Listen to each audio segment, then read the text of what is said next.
Hi, my name is Aaron Cosenza, and today I'll be discussing open source and open source software. So what is open source? So open source is the denoting of software for which the original source code is made freely available and may be redistributed and modified. Software developers may want to publish their software with an open source license so that anybody can develop the same software or understand its internal functioning. With open source software, generally anyone is allowed to create modifications of it, port it to new operating systems and processor architectures, share it with others, and market it. Many have pointed out several policy-based reasons for adoption of open source. For instance, the heightened value proposition from open source. The main categories that open source focuses on are security, affordability, transparency, perpetuity, flexibility, and localization. So open source has open source software. Open source software is the community software with its source code made available with a license in which the copyright holder provides the rights to study, change, and distribute the software for anyone for any purpose. So the open source model, or a collaborative development from multiple independent sources, generates an increasingly more diverse scope of design perspective than any other company, is that any one company is capable and developing and sustaining long term.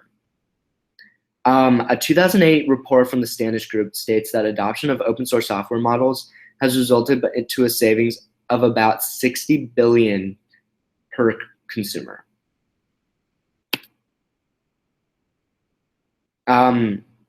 So in the 1980s, software with source code was shared on BBS networks, which was referred to as the de facto open source system. This wasn't really an open source system, but it was the leeway to developing open source systems in the 1990s.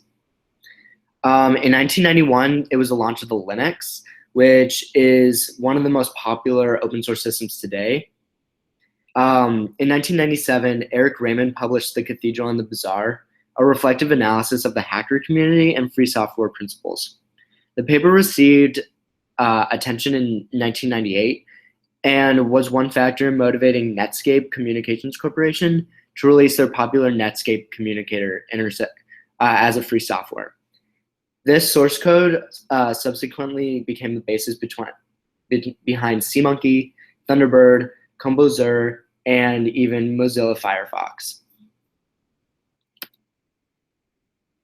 So the source code is an unseen component of open source software. The code is mainly unseen and is used by programmers to develop and modify changes and function to open source programs. This is the most important component of any open source software because it basically has tells it what it does and is able to modify and change any perspective.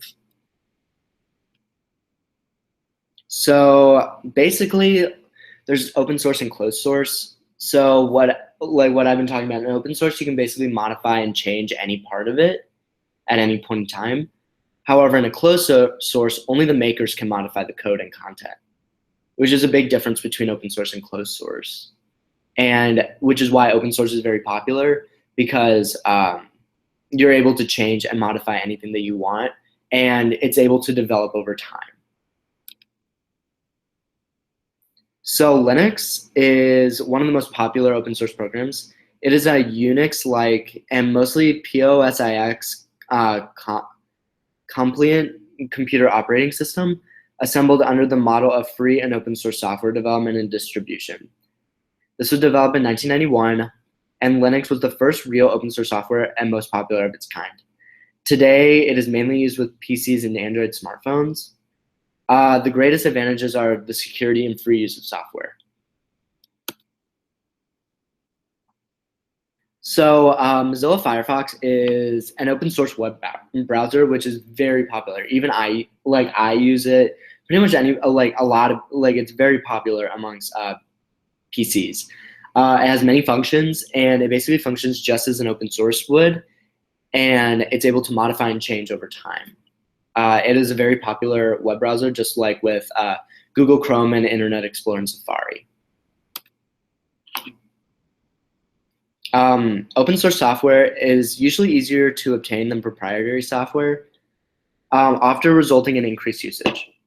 Additionally, the availability of open source implementation of a standard can increase adoption of the standard.